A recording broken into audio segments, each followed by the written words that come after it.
자, 두 번째로 언급하게 될 브레이크다운 현상은 제너 브레이크다운입니다. 제너 브레이크다운은 다른 말로 터널링인데, 제너 브레이크다운 현상은 리버스 바이어스 다이오드에서 터널링 현상을 기본으로 하고 있습니다. 근데 우리가 터널링도 이전에 강의 시간에 배운 적이 있죠. 어디서 배웠냐면 양자역학을 할 때 배운 적이 있습니다. 터널링은 순수한 퀀텀 메카니컬 현상이라고 했습니다. 그때 우리가 양자역학을 얘기하면서 입자와 파동의 이중성에 대해서 얘기를 했었죠. 만약에 일렉트론을 단순히 파티클로 생각한다면 이런 포텐셜 배리어가 있을 때 이 일렉트론은 넘어가지 못하고 반대로 튕겨져서 돌아온다고 했었습니다. 근데 웨이브 이퀘이션의 성질이 있기 때문에 이렇게 웨이브 형태로 가다가 이 포텐셜 배리어가 충분히 좁고 높이가 낮게 되면 이 에너지를 약간 디케이 하면서도 통과하게 된다고 했었습니다. 그래서 이러한 현상을 터널링이라고 한다고 했었고, 결국 제너 브레이크다운은 이런 터널링 현상이 주 메커니즘이 된다고 볼 수가 있겠습니다. 그래서 터널링 현상이 일어나기 위해서는 아래 두 가지의 조건을 만족시켜야 된다고 적혀 있죠. 첫 번째는 이쪽 한쪽 사이드에 전자가 채워져 있는 스테이트가 존재하고 같은 에너지 레벨에서 배리어의 반대쪽 사이드에 전자가 들어갈 수 있는 비어있는 사이트가 존재해야 된다는 겁니다. 그러니까 이 에너지가 Y축이죠. 이때 같은 에너지 레벨에서 배리어를 기준으로 뭐 한쪽 왼쪽에서는 일렉트론이 차 있는 에너지 스테이트가 존재해야 되고 반대쪽에는 똑같은 에너지 위치에서 일렉트론이 들어갈 수 있는 비어있는 사이트가 있어야 된다는 얘기입니다. 두 번째는 여기 나와 있죠. 포텐셜 에너지 배리어가 굉장히 좁아야 된다는 겁니다. 이게 좁아야지 아무리 일렉트론이 파동의 특성을 가진다고 하더라도 이 폭이 좁지 않다면 터널링 현상은 일어나지 않습니다. 그래서 이 폭이 적어도 10나노 이하의 값을 가져야 되고, 그리고 만약에 요 배리어의 헤이트가 낮다라고 생각해 보면 낮으면 낮을수록 터널링의 확률이 더 증가를 하겠죠. 그래서 터널링이 일어나기 위해서는 요 아래 두 가지 조건을 만족을 해야 된다는 걸 기억을 하시기 바랍니다. 자, 그럼 실제로 PN 정션 다이오드에서 브레이크다운 현상이 제너 브레이크다운 현상이 어떻게 일어나는지 한번 알아보도록 하겠습니다. 자, 여기 이퀴리bri엄 상태에서의 PN 정션 다이오드가 있죠. 자, 여기서 보면 왼쪽은 페르미 레벨이 밸런스 밴드와 같으니까 P타입이고, 오른쪽은 페르미 레벨이 컨덕션 밴드와 가까우니까 N타입입니다. 그리고 아래쪽은 전자가 채워져 있는 스테이트라서 이렇게 검은색으로 빗금을 쳐놓은 거고요. 밸런스 밴드 아래쪽이죠. 그리고 컨덕션 밴드는 비어있기 때문에 그냥 놔둔 상태죠. 이때 리버스 바이어스를 가해줬을 때 밴딩이 일어나죠. 이때 우리가 리버스 바이어스를 가해주면 N에 플러스 전압이 상대적으로 걸리죠. 그러면 아까도 계속 말했듯이 P타입을 이렇게 고정시킨다고 생각하고 플러스 전압을 가한다는 얘기는 N타입 쪽을 아래쪽으로 당겨준다고 생각하면 됩니다. 그래서 이렇게 이제 당겨지게 되는 거고요. 이 상태에서 터널링이 일어나려면 아까 어떻게 된다고 했었나요? 배리어를 기준으로 전자가 채워져 있는 스테이트와 배리어를 기준으로 이제 왼쪽 편이죠. 왼쪽 편이 전자가 채워져 있는 스테이트와 오른쪽에 전자가 채워질 수 있지만 비어있는 스테이트가 같은 에너지 상태에 있어야 된다고 했습니다. 즉, 이 밸런스 밴드 P타입 밸런스 밴드가 N타입의 컨덕션 밴드보다 위에 위치해야 된다는 거죠. 그래야 첫 번째로 터널링이 일어날 수 있는 조건을 만족한다는 거고, 두 번째는 아까 위스가 굉장히 10나노 이하가 돼야 된다고 했죠. 위스, 디플레이션 위스가 10나노 이하가 돼야 된다고 했습니다. 그래서 이 D가 굉장히 작아져야 되죠. 근데 이 D는 디플레이션 위스죠. 디플레이션 위스는 리버스 바이어스를 가해질수록 어떻게 돼요? 점점 커지죠. 이 말은 애초에 정션을 붙였을 때 엄청나게 작은 디플레이션 위스를 가져야 된다는 얘기입니다. 그 상태에서 리버스 바이어스 볼테이지를 걸어줬을 때, 이게 너무 많이 걸어주면 디플레이션 위스가 너무 커지니까 터널링에도 못 일어나겠죠. 그렇기 때문에 어떤 조그만한 전압을 가해줬을 때 터널링이 일어날 수 있어야겠죠. 이 배리어의 폭이 10나노 이하가 돼서. 자, 이 말은 무엇을 의미하냐? 여기 밑에 제가 정리를 해놨는데, 제너 브레이크다운이 일어나기 위해서는 P타입과 N타입 두 양쪽 사이드가 굉장히 고농도로 도핑이 되어야 한다는 말이 되겠습니다. 자, 고농도로 도핑이 되면 어떻게 되나요? 디플리션 위스가 애초에 굉장히 작은 값을 가지게 되겠죠. 그리고 이 밸런스 밴드와 컨덕션 밴드 차이가 어떻게 되나요? 가깝죠. 상식적으로 생각해봐도 농도를 높이면 높일수록 P타입의 경우 페르미 레벨이 밸런스 밴드 쪽으로 가까이 가고, N타입의 경우는 페르미 레벨이 컨덕션 밴드 쪽으로 가까이 갑니다. 그래서 굉장히 높은 농도로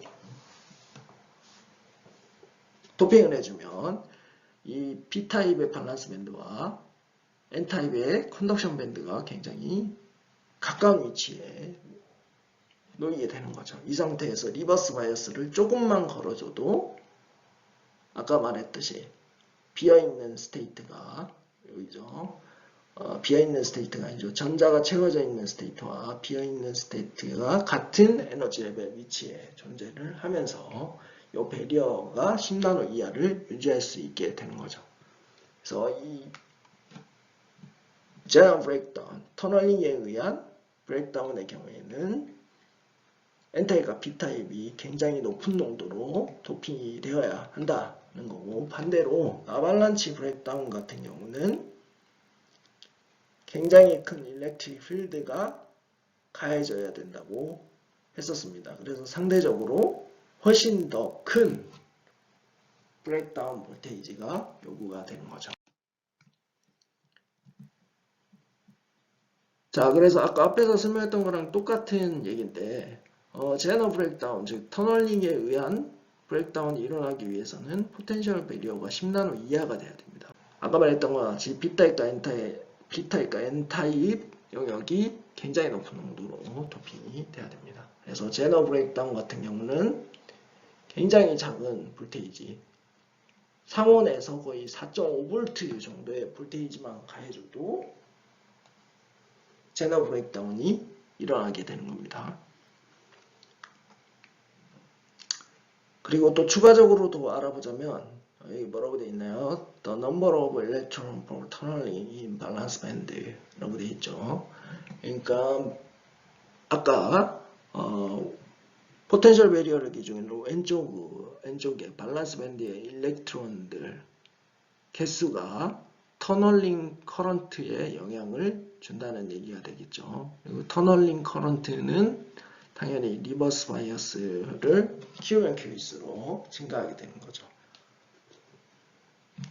그 이유는 여기 소식에서 나타나 있죠. 밸런스 밴드에 존재하는 일렉트론의 수는 exponential fn-fp 나누기 kt에 비례를 합니다. 근데 이 fn-fp는 이 값은 가해주는 볼테이지 값과 똑같다고 했습니다. 그렇기 때문에 이렇게 exponential E 곱하기 VR 나누기 KT로 나타낼 수 있게 되는 거죠. 그래서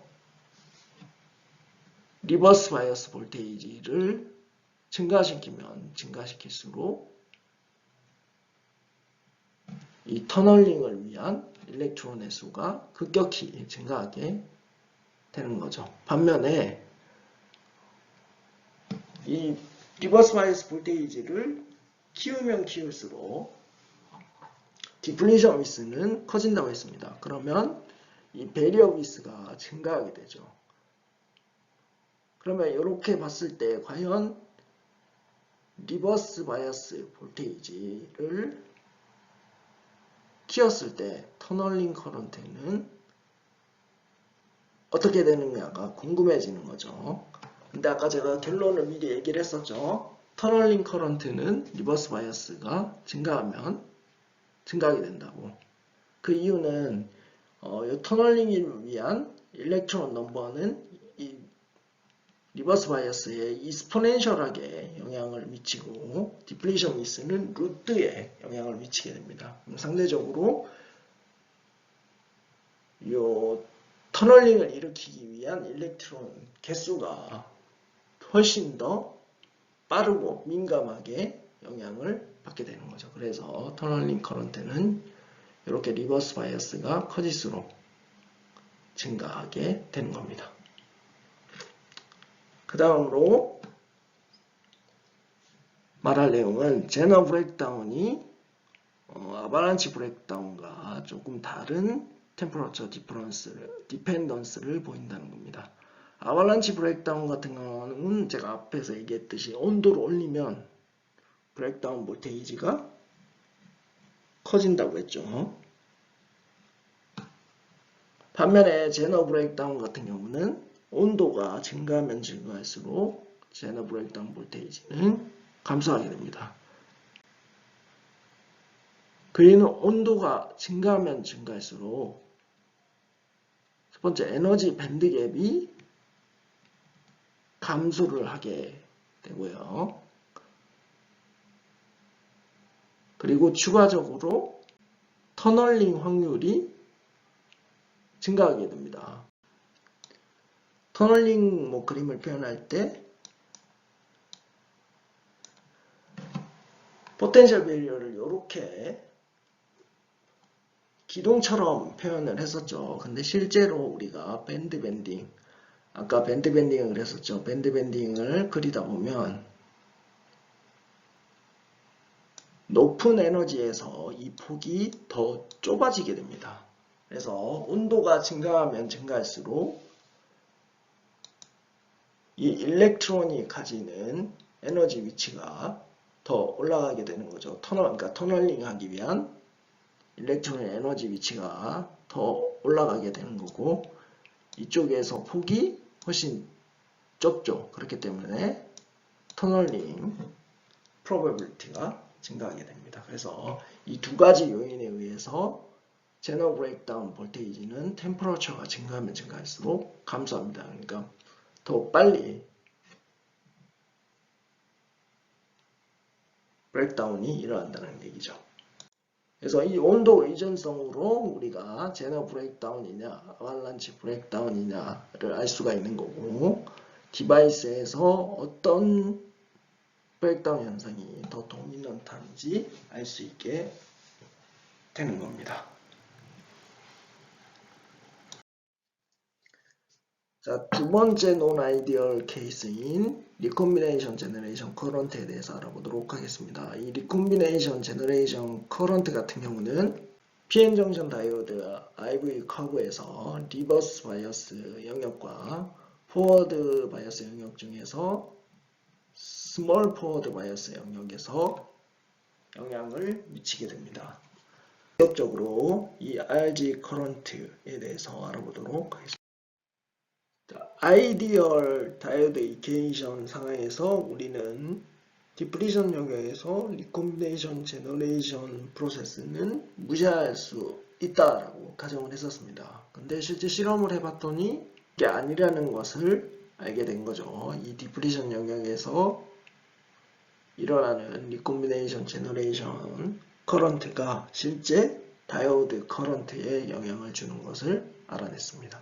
대신 모든 영역에서 이 디퓨전 영역의 리콤비네이션 제너레이션 커런트가 영향을 주는 것이 아니고 스몰 포워드 바이어스와 리버스 바이어스 영역 전체에서만 영향을 준다는 걸 알아내게 된 거죠. 그래서 이게 어떻게 그러한 현상이 생기는지 알아보도록 하겠습니다. 자, 여기 왼쪽 아래에 아이디얼 케이스의 PN 정션 리버스 바이어스 상태를 보여주고 있습니다. 자, 이번 강의 시작할 때 얘기했던 거를 또 한번 반복해 보자면 이퀴브리엄 상태에서 왼쪽에 에너지 밴드를 고정시키고 리버스 바이어스일 때 N타입에는 플러스 전압이 가해지게 되죠. 그러면 제가 에너지 밴드를 어느 방향으로 움직이라고 했나요? 플러스니까 아래 방향으로 움직인다고 했습니다.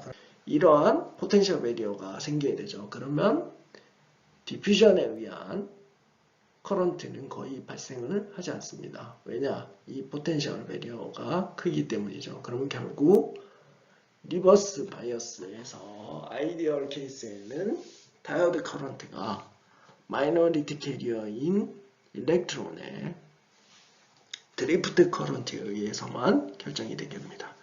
이때 제가 I는 I0라고 표시를 했죠. 여기서 마이너스 I0라고 표시하지 않는 이유는 이 화살표가 지금 오른쪽에서 왼쪽으로 표시가 됐기 때문에 이게 마이너스를 뜻하는 겁니다. 그래서 그냥 I는 I0라고 한 거고, 이게 아이디얼 케이스이고 실제로 봤더니 이 I0 성분에 추가적인 커런트가 더해진다고 했었죠.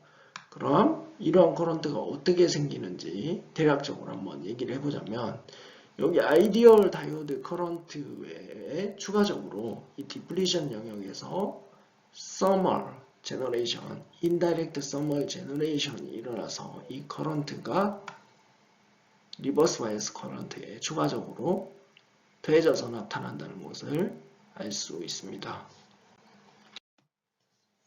자, 그럼 이 현상에 대해서 좀 더 자세히 알아볼까요? 여기 가운데 공핀 영역에는 일렉트론과 홀의 농도가 거의 0에 가깝습니다. 그러면 이걸 이퀴브리엄 상태로 돌리기 위해서 제너레이션 프로세스가 리콤비네이션 프로세스보다 더 도미넌트해지게 되는 거죠. 그러면 특정 온도가 가해지고 있을 때 이 공핀 영역에서는 인다이렉트 밴드의 물질이니까 이 트랩 사이트에 의해서 인다이렉트 서멀 제너레이션 현상이 일어나게 됩니다. 그러면 일렉트론 홀 페어가 생기죠.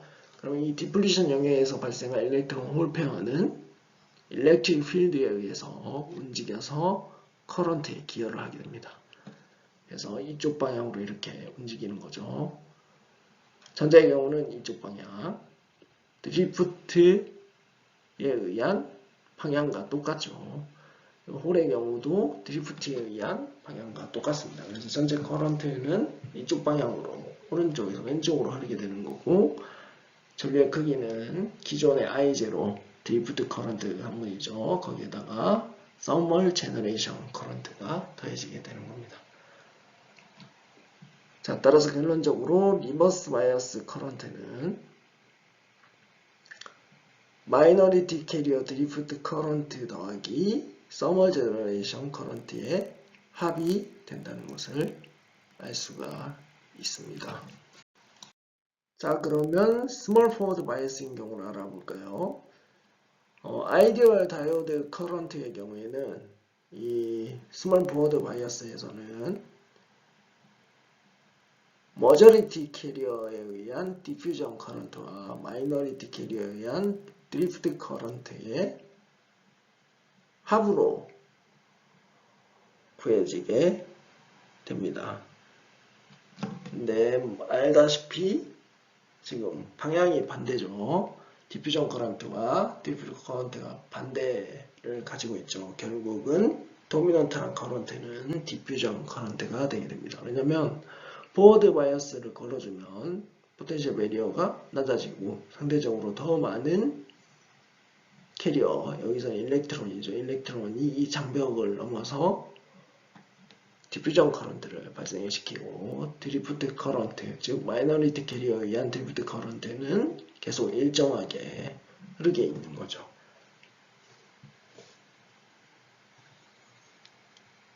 그래서 원칙적으로는 커런트가 디퓨전 커런트 빼기 드리프트 커런트로 나타나고 커런트의 방향은 이쪽 방향이죠.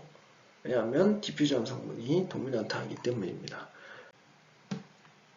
자, 여기 보시면 이건 똑같은 원리죠.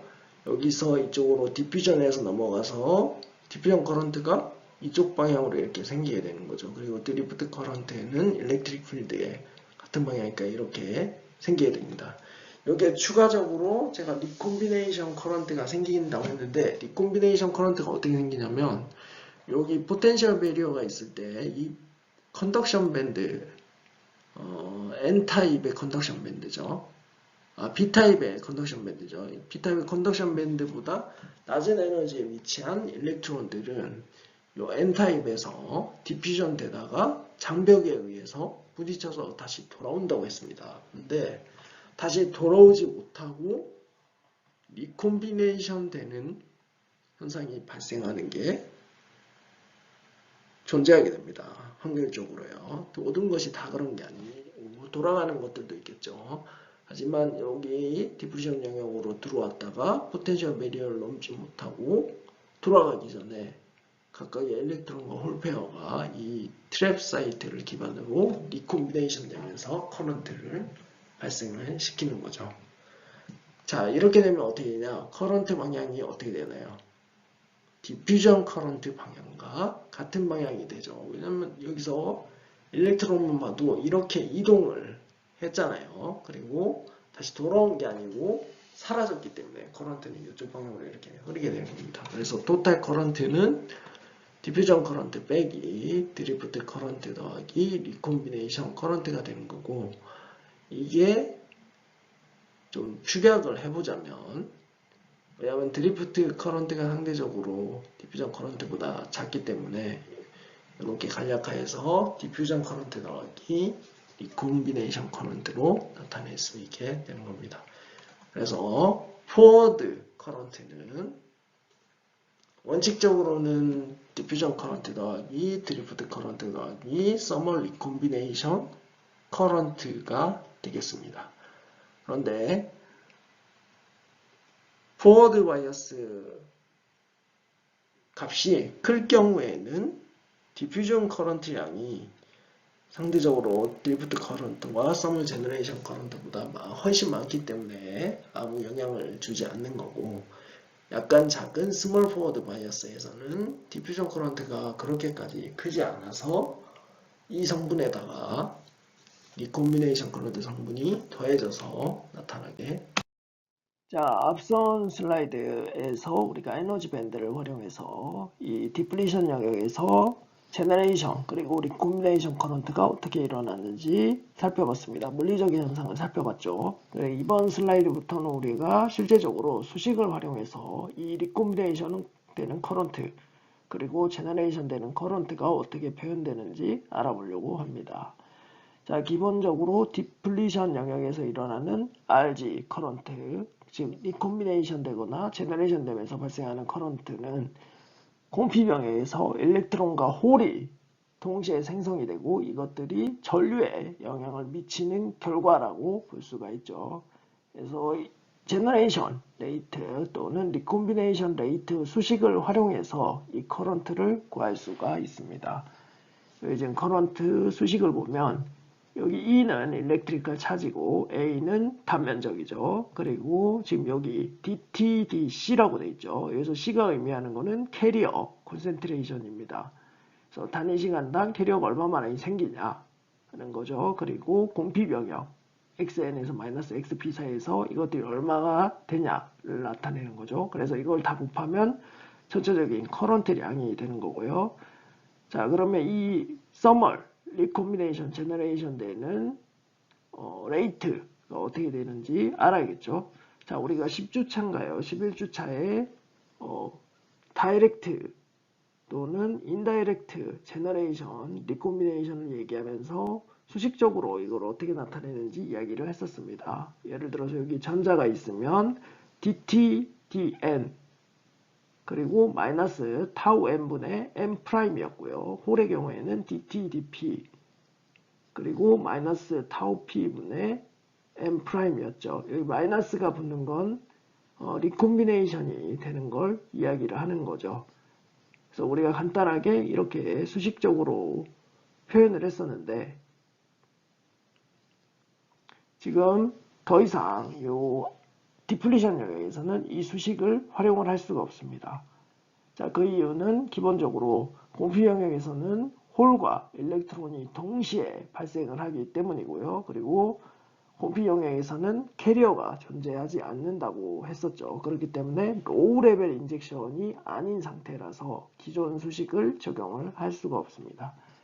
그래서 서멀 리콤비네이션 제너레이션에 의한 제너레이션 레이트 또는 리콤비네이션 레이트는 다음과 같이 나타나게 되고요. 마이너스 타우 p 그리고 n 플러스 n 프라임 더하기 타우 n p 플러스 p 프라임 분의 np 마이너스 ni 제곱으로 나타내집니다. 여기서 타우 p랑 타우 n은 캐리어 라이프 타임을 얘기하는 거고요. 여기 n과 p는 기본적인 농도, 이퀴리엄 상태에서 농도가 되겠죠. 그리고 n 프라임과 p 프라임은 추가적으로 생성된 캐리어 농도라고 생각을 하면 되겠습니다. 자, 여기서 n과 p는 바이어스가 인가됐을 때 전자와 홀의 농도를 이야기하는 겁니다. 이퀴리엄 상태가 아니고요. 제가 방금 전에 이퀴리엄이라고 했는데 그게 아니고 n과 p일 때를 얘기하는 거고 n''과 p'은 추가적으로 뭔가 더 생기거나 제거되는 홀의 농도, 전자의 농도를 이야기를 하는 겁니다. 그래서 요거를 대입을 해줘서 전체 커런트 수식이 이렇게 나타나게 되는 거죠. 여기서 대입해 준 거죠. 첫 번째로 리버스 바이어스일 때 제너레이션 되는 커런트가 어떻게 되는지 살펴보도록 하겠습니다. 여기 지금 조건이 있죠. 조건은 Q분의 KT보다 리버스 바이어스가 클 때이고요. 그리고 이 경우에는 공핍 영역에 어떠한 캐리어도 존재하지 않는 상태가 되죠. 그래서 전자와 전공의 농도가 0에 가까이 다가가는 걸 알 수가 있습니다. 그래서 우리가 기존에 앞에서 살펴봤던 제너레이션 또는 리콤비네이션 되는 레이트 수식이 있었죠. dt, d, c. c는 이제 캐리어 농도라고 했고요. 이 상태에서 n, p, 마이너스 ni 제곱이 분자였고 타우 p에 m 플러스 m 프라임 플러스 타우 n에 p 플러스 p 프라임 이 전체적인 레이트가 된다고 했죠. 지금 제너레이션이 되니까 마이너스 오버가 없이 플러스가 되는 거고요. 그리고 n과 p가 각각 0에 가까운 값을 가지니까 이렇게 0을 대입해 줍니다. 그러면 이렇게 다 사라지죠. 그래서 쭉 정리해 보면 이렇게 나타나는 거고 이걸 이렇게 지금 대입을 해준 겁니다. 그리고 요거는 이제 어떻게 되는지 앞에서 설명을 했었죠. 그래서 이 상태에서 우리가 공피 영역에 대해서 x를 적분을 하면 xn 플러스 xp가 되죠. 그러면 이건 디플리션 위스가 됩니다. 그래서 wdp가 나오는 거고요. 그 외에 수식을 지금 정리를 한 겁니다. 수식을 딱 정리를 했을 때 여기 지금 타우 제로가 있죠. 이 타우 제로는 캐리어 라이프 타임인데 이거를 2분의 1 타우 p ni분의 n 프라임 플러스 타우 n ni분의 p 프라임으로 정의를 합니다. 그래서 리버스 바이어스일 때 제너레이션 되는 커런트량은 마이너스 2 타우 제로 분의 2a ni w dp 즉 디플리션 위스가 된다는 걸 알 수가 있죠. 그래서 기존에 우리가 아이디얼 케이스의 리버스 바이어스에서 나오는 커런트, 즉 드리프트에 의한 커런트 수식과 약간의 차이가 있는 걸 알 수 있습니다. 가장 큰 차이는 그 리버스 바이어스에서 I0 커런트는 NI 제곱에 비례를 했죠. 반면에 이 리콤비네이션 커런트는 NI에 비례하는 걸 알 수가 있습니다. 그래서 우리가 이 구해진 수식을 바탕으로 리버스 바이어스 영역에서 토탈 다이오드 커런트를 구하면 드리프트 커런트 더하기 제너레이션 커런트가 되죠. 그래서 마이너스 I0 이게 이제 제너레이션 드리프트 커런트죠. 드리프트 커런트 수식이 이렇게 나타내지고요. NI 제곱에 비례한다고 했었죠. 그리고 뒤에 붙는 제너레이션 커런트는 이렇게 수식이 나타납니다. 그래서 바이어스를 인가해 줬을 때 이 I0는 변화가 없죠. 그래서 일정하지만 특정 값 퓨 2분의 KT라고 되어 있죠. 이 값보다 커지게 되면 디프리션 위스가 리버스 바이어스의 루트에 비례를 합니다. 그래서 리버스 바이어스가 커지면 커질수록 이 디프리션 위스가 루트만큼 비례를 하게 되고 결국 리버스 바이어스 커런트도 점점 마이너스 방향으로 커지는 걸 알 수가 있죠. 그래서 수식적으로 살펴본 결과를 바탕으로 보면 리버스 바이어스 커런트일 때 이 리버스 바이어스 전압일 때 리버스 바이어스 커런트가 이렇게 쭉 루트에 비례하게 커지는 걸 알 수가 있습니다. 이게 그래서 비이상적 특성 중에 리버스 바이어스일 때 제너레이션 되는 커런트를 표현한 수식입니다. 그리고 여기 지금 NI분의 M'을 지금 ET라고 표현을 했죠. 이거는 트랩 레벨의 에너지 레벨을 이야기하는 겁니다. 10주차인가요? 11주차 강의 자료에서 인다이렉트, 리콤비네이션, 제너레이션 관련된 내용을 살펴보면 이 트랩 레벨에 대한 이야기가 있습니다. 참고하시기 바라고요.